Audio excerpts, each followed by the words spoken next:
So here is how to properly pad your bustier. It is simple, detailed, and beginner friendly. So the first thing to do is to go ahead to cut out your bustier on your fabric, which I already did. So if you don't know how to draft a bustier properly, I'll be dropping a link to how I draft this bustier in the description box for you to go ahead to check it out. Next, I'm going to go ahead to start padding the bustier right away. And for the padding, I'm going to be using this medium size wadding you see here to pad the bustier. There are different types of wadding you can use, but this is my favorite. So I'm going to go ahead to start cutting right away, and I'll be starting with the center panel of the bustier. So I'll go ahead to place it on the wadding like this, making sure that the wadding stops on the underbust area. Next, I'm going to go ahead to trim off the excess wadding I have on the bustier like you see me doing in the video.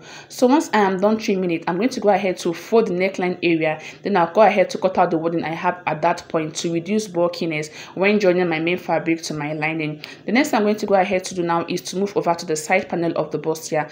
So for the side panel, I'll be cutting for both sides at the same time. So I'm going to go ahead to fold the wadding into two like this, after which I'll place the side panel on it, making sure that the wadding stops on the underbust area. Next, I'm going to go ahead to trim off the excess wadding I have. Then I'll fold the neck area by 1 inch again, after which I'll cut the wadding I have at that point. The next thing I'm going to go ahead to do now is to shape the sides, and in doing that, I'll go ahead to measure half of my bust span measurement plus 1 inch and mark. After marking, I'll go ahead to draw a simple oval shape like this. Then I'll go ahead to trim off the excess wadding I have at that point.